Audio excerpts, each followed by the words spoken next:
Next gen astro நேயர்கள் அனைவருக்கும் ஜோதிடர் ஜெய தமிழ்ச்செல்வனின் அன்பு வணக்கங்கள்.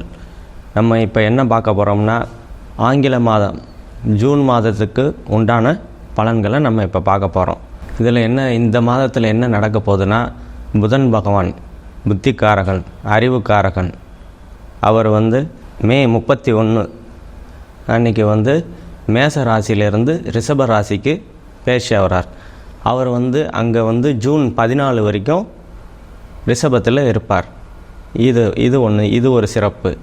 அதுக்கப்புறம் செவ்வாய் தைரியம், வீரியம், வெற்றி, விஜயம், இதுக்கு காரகனான செவ்வாய் பகவான் அதே மீனத்தில் இருந்து தன்னுடைய சொந்த வீடான மேசத்துக்கு போகிறது ஒரு சிறப்பு. இந்த ரெண்டு ராசி தான் மாறிக்கிட்டு இருக்குது. கடக ராசி நேயர்கள் அனைவருக்கும் வணக்கம். உங்களோட ராசிநாதன் இப்போ ராசிக்கு 9 இருக்கிறார். இப்போ தேய்பிரை நோக்கி இருக்கிறார். கடகத்தை பொறுத்த மட்டும் வளர்பிறையில் ஒரு மாதிரியும் தேய்பிறையில் ஒரு மாதிரி தான் பலன். அதுபடி தான் ஜாதகங்கள் அந்தஸ்து, கௌரவம், சுயமரியாதையெல்லாம் கொஞ்சம் ஏற்ற இறக்கமாகவே இருக்கும். 2ஆம் இடத்து கடகராசிக்காரங்களுக்கு இப்போ 2ஆம் இடம் சனியோட பார்வையில் இருக்கிறதுனால தனம், வாக்கு, குடும்பம் இதெல்லாம் கொஞ்சம் பாதிப்பில் தான் இருக்குது. பார்த்து தான் இருக்கும். குடும்பத்தில் சிறு சிறு பிரச்சனைகள், வாக்கு யாருக்காவது வாக்கு கொடுத்தோம்னா அது நிறைவேற்ற முடியாத தன்மைகள், அதெல்லாம் இந்த காலகட்டத்தில் உங்களுக்கு இருக்குது. 3ஆம் இடம் குரு பார்க்குறதுனால இளைய சகோதரன் மூலியமாக ஆதாய அனுகூலங்கள், இப்போ ஏதாவது எக்ஸாம் எழுதிருந்தீங்கன்னா அதில் வெற்றிகள் கிடைக்கக்கூடிய வாய்ப்புகள்லாம் உங்களுக்கு நல்லாவே இந்த ஜூன் மாதங்க இருக்குது. 4ஆம் இடத்துல செவ்வாய் பார்க்குறதுனால தாயால் வரக்கூடிய அனுகூலங்கள்லாம் இந்த மாதத்தில் கிடைக்காது. அதாவது வண்டி ஏதாவது வாங்கணும் அப்படின்னு நினச்சிக்கிட்டு இருக்கிறவங்கெல்லாம் இந்த காலகட்டம் சரியாக வராது. அதே மாதிரி வீடு வாங்கணும் அப்படின்னு நினச்சிட்டு இருக்கிறவங்கெல்லாம் இந்த காலகட்டங்கள் கடகராசிக்காரவங்களுக்கு இந்த காலகட்டம் ஏற்கக்கூடிய நல்ல காலகட்டங்கள் கிடையாது.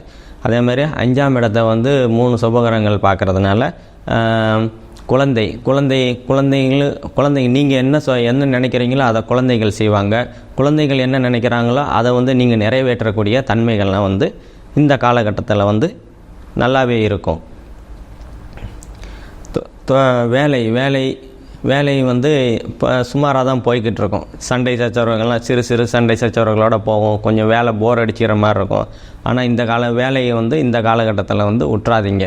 ஏதோ வேறு மாற்றணுன்னா அதுக்கு சரியான காலம் இது கிடையாது. 7ஆம் இடத்தை குரு பார்க்குறதுனால கணவன் மனைவிக்கிடையே ஒற்றுமைகள்லாம் நல்லாவே இருக்கும். அதே மாதிரி பார்ட்னர்ஷிப் போட்டு தொழில் பண்ணுறவங்க அவங்களுக்கெல்லாம் இது சாதகமான காலகட்டங்கள் தான். 8ஆம் இடத்துல சனி இருக்கிறதுனால இப்போ தடை தாமதம். 8ஆம் இடம்னா தடை தாமதம்னா வாகனத்தில் போய்கிட்டு இருக்கும்போது வாகனத்தில் போகிறீங்கன்னா கொஞ்சம் ஜாக்கிரதையாகவே தான் கொஞ்சம் இந்த காலகட்டத்தில் நீங்கள் போகக்கூடிய சூழ்நிலைகள் இருக்கும். அதே மாதிரி கல்யாணம் அப்படின்ற மாதிரி ரொம்ப நாளாக கல்யாணம் ஆகாமல் இருக்குது அப்படின்னு தடைப்பட்டுக்கிட்டே இருக்குதுன்னா உங்களுக்கு சனி பயிற்சி ஆனதுக்கப்புறம் தான் உங்களுக்கு இந்த தடைகள்லாம் நீங்கும். நல்ல ஒரு திருமண வாழ்க்கை அமையும். 9ஆம் இடத்துல ராகு இருக்கிறதுனால பாகியங்கள்லாம் குறையக்கூடிய காலகட்டங்கள் தான் இது.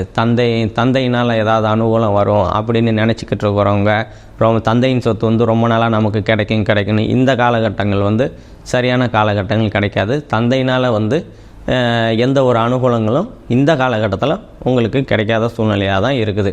10ஆம் இடத்துல செவ்வாய் இருக்கிறதுனால செவ்வாய் அங்கே ஆட்சி பலமாக இருக்கிறதுனால தொழில்லாம் நல்லா போகும். ஏதாவது தொழில்லாம் தைரியம், வீரியம், விஜயம் அதுக்கெல்லாம் செவ்வாய் தான் காரகன்.